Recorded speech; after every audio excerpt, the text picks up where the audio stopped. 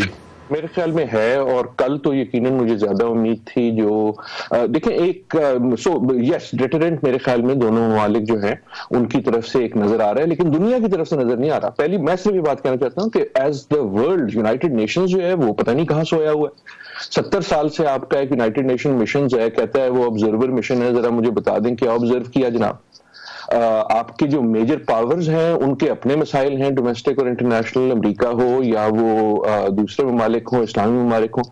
چین نے بھی ہلکی سی بات کی, لیکن ایسے بات کی کہ آپس میں کر لو. لیکن آئی ڈو اگری کہ دونوں ممالک جو ہیں اس وقت اگر ڈیٹرنس ہو رہی ہے یا کوئی کمی ہو رہی ہے تو وہ دنیا کی کوشش سے نہیں ہو رہی, وہ پاکستان اور بھارت کی کوشش سے ہو رہی ہے. خصوصاً میرے خیال میں جو عمران خان صاحب نے پائلٹ واپس کرنے کا جیسچر کیا وہ ایک اچھا تھا.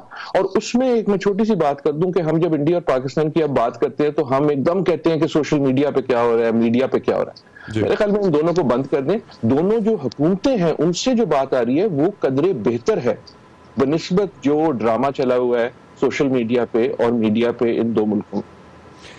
تو ڈپلومیٹک فرنٹ پہ پاکستان کے روایتی حلیفوں جیسے چین اور سعودی عرب کا کردار اب سرٹنلی سامنے آنا چاہیے تھا. آپ نے کہا کہ بڑا ہلکا سا تذکرہ کیا آپ نے چین کا بھی, اور سعودی عرب کی طرف سے بھی کچھ کردار.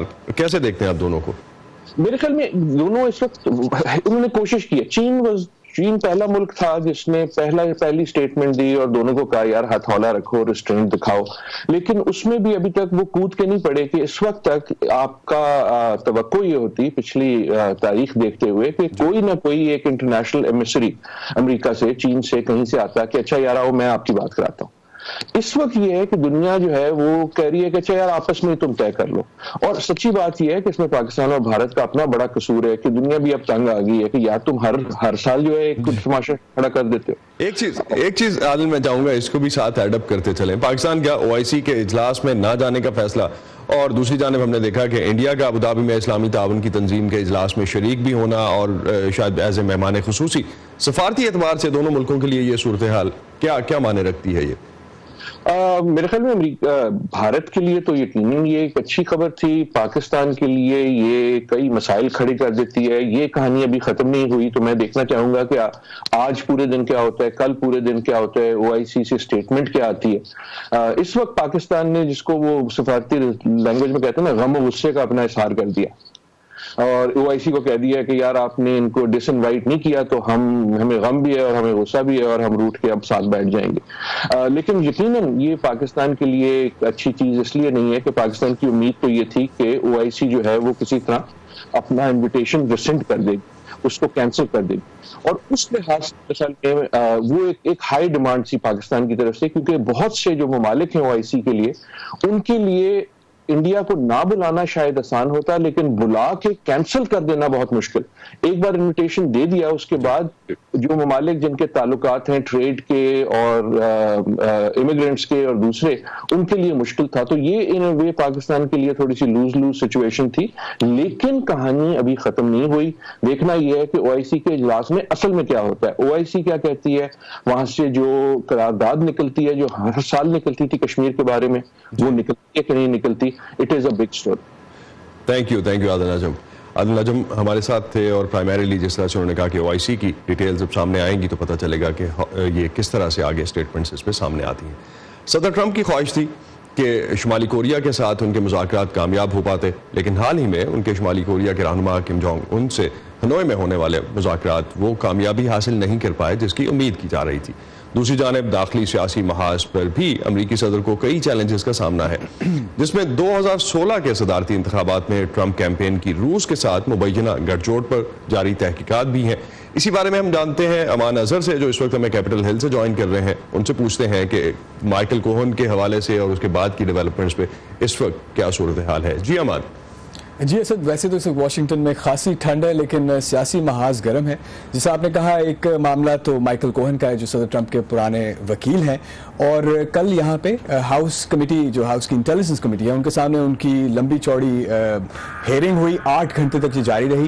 یہ کلوز ڈور ہیئرنگ تھی اس کی سینسٹیوٹی کے حوالے سے، اور اس کے بعد ویسے تو کوئی حتمی بات سامنے نہیں آئی، لیکن لا میکرز کے بعد میں آ کے گفتگو کی، اسے تاثر ایسا ملا کہ جیسے جو رشیا کی جو کنکلوژن کا جو معاملہ تھا اس کے حوالے سے شاید کوئی نئی اطلاعات سامنے آئی ہیں، بٹ اگین میں یہ کہتا چلوں کہ اس میں حتمی طور پہ کچھ نہیں کہا گیا۔ صدر ٹرمپ اس ساری گفتگو کو البتہ جھوٹ اور سیاسی وچ ہنٹ کہہ کے اس کو مسترد کر چکے ہیں۔ یہ تو ایک معاملہ ہے۔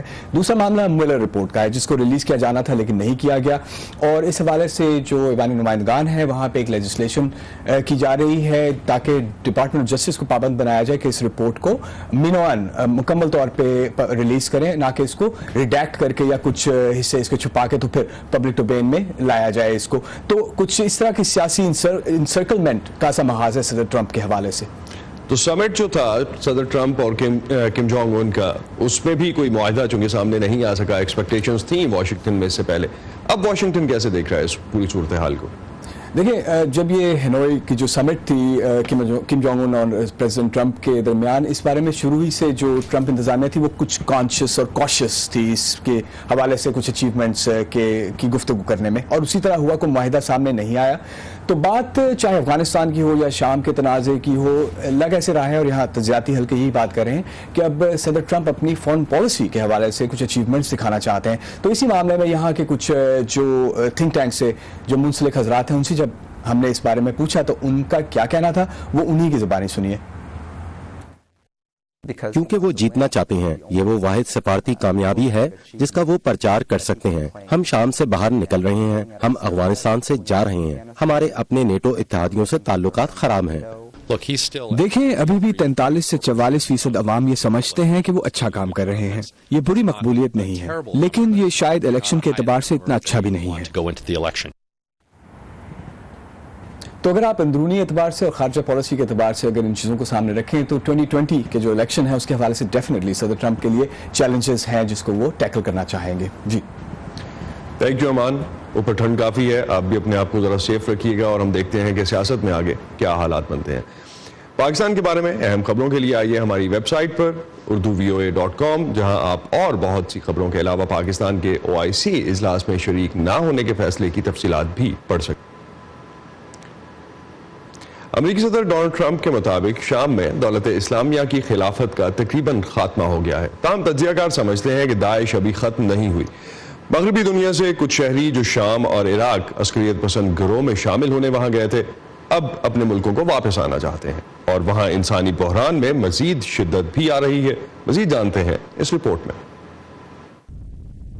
اس وقت 2 خواتین کی حالت زار دولت اسلامیہ کے ایما پر شام کے محاذ پر جانے کی وجہ سے دنیا بھر کی توجہ کا مرکز ہے۔ ہڈا متھانا سن 2014 میں داعش میں شامل ہونے کی غرض سے شام گئی تھی۔ اس نے دولت اسلامیہ کے ایک جنگجو سے شادی کی اور امریکیوں کو ہلاک کرنے کا پیغام دیتی رہیں۔ اب یہ 24 سالہ خاتون اپنے بچے سمیت امریکہ واپس آنا چاہتی ہے۔ قانونی طور پر امریکہ کا پاسپورٹ اور پیدائشی سرٹیفکیٹ ہونے کے باوجود امریکی محکمہ خارجہ کا کہنا ہے کہ یہ خاتون کبھی امریکی شہری تھی ہی نہیں، کیونکہ پیدائش کے وقت ان کے والد ایک غیر ملکی سفارتکار تھے۔ 19 سالہ شمیمہ بیگم بھی اپنے وطن برطانیہ واپس جانا چاہتی ہیں۔ وہ سن 2015 میں دولت اسلامیہ میں شامل ہونے کے لیے عراق گئی تھیں۔ برطانوی حکومت نے ان کی شہریت منسوخ کر دی ہے۔ تجزیہ کار کہتے ہیں کہ ان خواتین جیسے دیگر افراد کے معاملات کو احتیاط سے نمٹانے کی ضرورت ہے۔ میں نے اس بارے میں جو کچھ پڑھا ہے اس کے بعد میں یہ کہوں گا کہ اس نے ایک معصومانہ اور احمقانہ غلطی کی ہے، تو میرے خیال میں قانون کے دائرے میں رہتے ہوئے اس پر منصفانہ مقدمہ ہونا چاہیے اور جس سزا کی وہ مستحق ہے وہ اسے ملنی چاہیے۔ وائس آف امریکہ کے نمائندے جیف سیلڈن کا کہنا ہے کہ داعش اسی طرح کی غیر محفوظ اور کمزور خواتین کو نشانہ بناتی ہے۔ انہوں نے امریکہ اور دنیا کے دوسرے حصوں میں بھی خاص طور سے خواتین کو نشانہ بنایا، جو مثال کے طور پر ایسے علاقوں میں جہاں کوئی خاتون ڈاکٹر بننا چاہتی ہے اور وہ بن گئی، اور ڈگری لینے میں اس کی عمر 25 یا 26 برس ہو گئی ہے۔ اس صورتحال کی وجہ سے خاندانوں میں تناؤ ہوتا ہے۔ وہ کہتے ہیں اس عمر میں آپ کی شادی مشکل ہے، جاؤ اپنا بندوبست خود کرو۔ شام میں خانہ جنگی اور وہاں داعش کے جنگجوؤں کی موجودگی کی وجہ سے لاکھوں افراد اپنا گھر بار چھوڑنے اور خصوصاً شام اور اردن میں پناہ گزینوں کے کیمپوں میں زندگی گزارنے پر مجبور ہیں۔ امریکہ اور باقی ممالک ان کی کیسے مدد کر سکتے ہیں؟ ہمیں یہ دیکھنا ہوگا کہ شام کی جنگ کیوں ہوئی، جس کی وجہ سے میں یہ سمجھتا ہوں کہ امریکہ کو شام کے شمال مشرق میں موجود رہنا چاہیے۔ اسی طرح آپ کوئی لاحہ عمل تیار کر سکتے ہیں جس کے تحت صدر بشار الاسد کچھ عرصے تک اقتدار میں رہیں اور کم از کم ایک حد تک مختلف علاقوں سے لوگوں کو وطن واپس لانے کا عمل شروع کیا جا سکے۔ امریکی صدر ٹرمپ نے شام سے 2000 فوجی دستوں کو واپس بلانے کا حکم دیا تھا، جس پر عمل درآمد اپریل کے آخر میں ہونا تھا۔ تاہم وائٹ ہاؤس نے حال ہی میں اعلان کیا کہ 200 امریکی فوجی شام میں امن کی خاطر کچھ عرصہ اور وہاں رہیں گے۔ رابرٹ رافائل کے ساتھ ندیم یعقوب، وائس آف امریکہ، واشنگٹن۔ ماحولیاتی تبدیلی کے اثرات اور بڑھتی آبادی نے کراچی کی بائیو ڈائیورسٹی یعنی جنگلی حیات کی موجودگی کو بری طرح متاثر کیا ہے۔ شہر سے کئی مقامی پرندے غائب ہو چکے ہیں۔ ماہرین کہتے ہیں کہ پرندے شہر سے دور چلے جائیں تو اس کا مطلب یہ ہوتا ہے کہ وہاں ماحول انسان کی زندگی کے لیے بھی سازگار نہیں ہے۔ مگر اچھی خبر یہ ہے کہ ان پرندوں کو واپس لانا ناممکن بھی نہیں ہے۔ اس کو کیسے ممکن بنایا جا سکتا ہے، جانتے ہیں سلیم خان سے۔ آج سے تقریباً 20 سال پہلے تک کراچی میں درختوں پر رنگ برنگے نازک پرندوں کی چہچہاہٹ عام سنائی دیتی تھی۔ آسمان پر ان کے غول کثرت سے نظر آتے تھے، مگر آبادی کے ساتھ ساتھ تعمیرات بڑھنے سے ان کے ٹھکانے چھن گئے۔ پرندے شہر سے ایسا غائب ہوئے کہ اب صرف کبوتر ہی بچ گیا ہے۔ ہمارا شیلٹر چلم کہاں جائیں گے؟ ہم اس جگہوں پہ جائیں گے نا جہاں پہ ہمیں شیلٹر ملے گا۔ تو برڈز کا بھی یہ جب ان کو اپنے نیسٹ بنانے کی جگہ نہیں ملتی تو وہ ایسی جگہوں پہ چلے جاتے ہیں جہاں پر وہ جو اپنے گھونسلے بنا سکے۔ ماہرین کہتے ہیں درختوں کی کمی اور بڑھتی آبادی کے علاوہ خشک سالی، شکار، شور اور چیل کووں کی بہتات نے بھی مقامی پرندوں کو شہر سے دور جانے پر مجبور کیا۔ پرندے جب چڑیا کے بچے جب نئے نئے اڑنا سیکھ رہے ہوتے ہیں اپنے ماں باپ کے ساتھ، تو یہ چیلیں چونکہ تعداد میں زیادہ ہوتی ہیں، یہ ان پہ حملہ کرتی ہیں ان بچوں پہ، کیونکہ وہ اڑ نہیں سکتے۔ تو اسپیرو کی تعداد میں اسی وجہ سے کمی ہوئی ہے کہ چیل جو ہے نا وہ ان کا بڑا پریڈیٹر بن گئی ہے۔ ماہرین کے مطابق تقریباً آج سے 17-18 سال پہلے سندھ میں 570 اقسام کے پرندے پائے جاتے تھے، مگر نامناسب ماحول کی وجہ سے کئی طرح کے پرندے معدوم ہو چکے ہیں۔ 80 کی دہائی تک کراچی میں 100 اقسام کے پرندے پائے جاتے تھے، مگر اب 10 اقسام کے پرندے بھی مشکل سے نظر آتے ہیں، مگر انہیں واپس لانا ناممکن نہیں۔ اٹریکشن مطلب ایسی اٹریکشن ہم دیں اربن وائلڈ لائف کو کہ پرندے ہیں، یعنی ہم سبزہ لگائیں، ایسے پودے وہاں پر لگائیں، ایسے پلانٹس لگائیں جن میں فروٹ ہو، ویجیٹیبل ہو اور جن کا پھیلاؤ زیادہ ہو تاکہ وہاں پر ان کے گھونسلے لگ سکیں۔ لوگوں کو راغب کریں کہ وہ گھر میں جیسے بجریگر پال دیں، تو بجریگر کی جگہ وہ مختلف قسم کے طوطے، بلبلیں اور اس قسم کی چیزیں پالنا شروع کریں۔ تو اگر گھر سے اگر یہ شروع ہو جائے گی، کیپٹیو بریڈنگ جسے کہتے ہیں، یہ شروع کریں، پھر ان کو تھوڑا ریلیز کرنا شروع کریں۔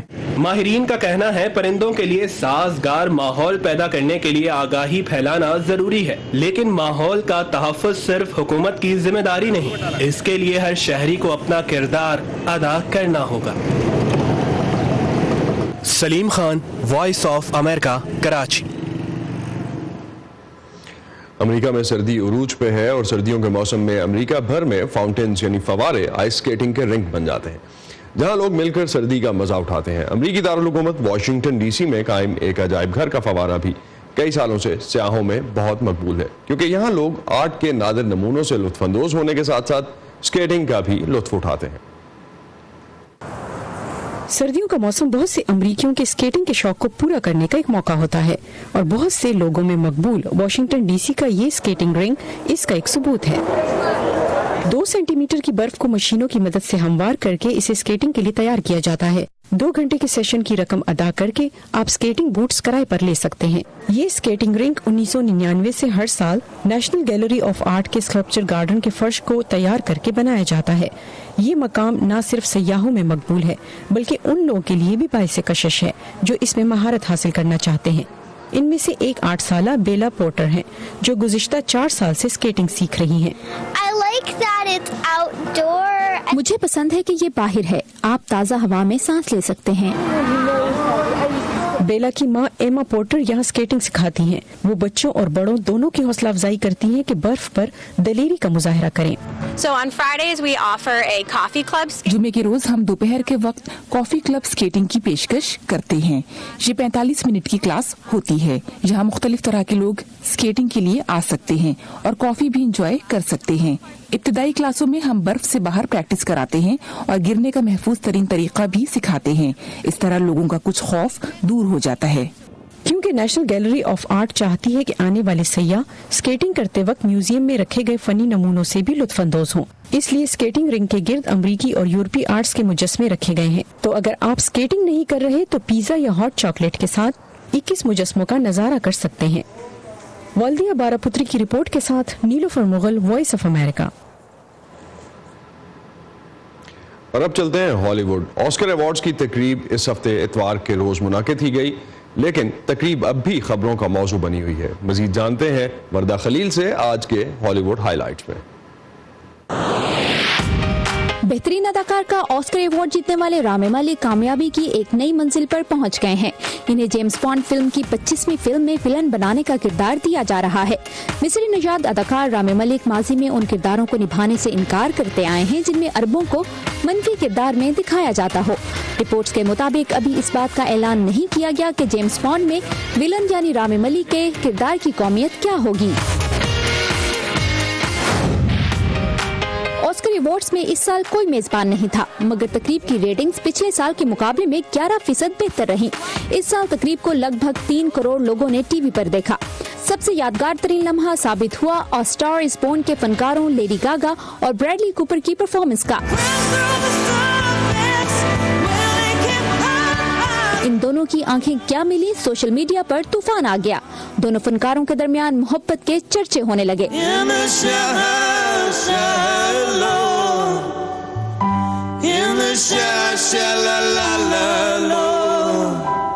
لیکن لیڈی گاگا نے ثابت کر دیا کہ وہ صرف ایک اچھی گلوکارہ ہی نہیں بلکہ ایک اچھی اداکارہ بھی ہیں۔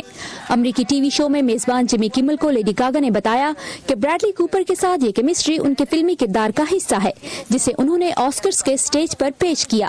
ان کا کہنا تھا کہ ہم نے وہ دکھایا جو شائقین دیکھنا چاہتے تھے۔ People started saying like, oh, they must be in love. First of all, like social media, quite frankly, is the toilet of the internet. Yes.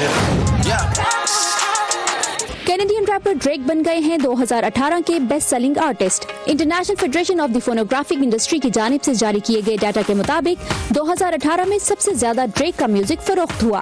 دوسرے نمبر پر رہا کورین پاپ بینڈ BTS، جبکہ تیسرے نمبر پر رہے ایڈ شیرین۔ خواتین میں سب سے زیادہ albums Ariana Grande نے فروخت کیے۔ وردہ خلیل، وائس آف امریکہ، واشنگٹن۔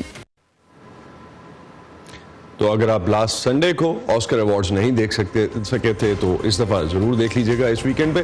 یہ تھا آج کا View 360۔ فیڈ بیک کے لیے آپ آ سکتے ہیں facebook.com/VOA اردو کے پیج پر، اور تازہ ترین خبروں کے لیے آئیے ہماری ویب سائٹ urduvoa.com پر۔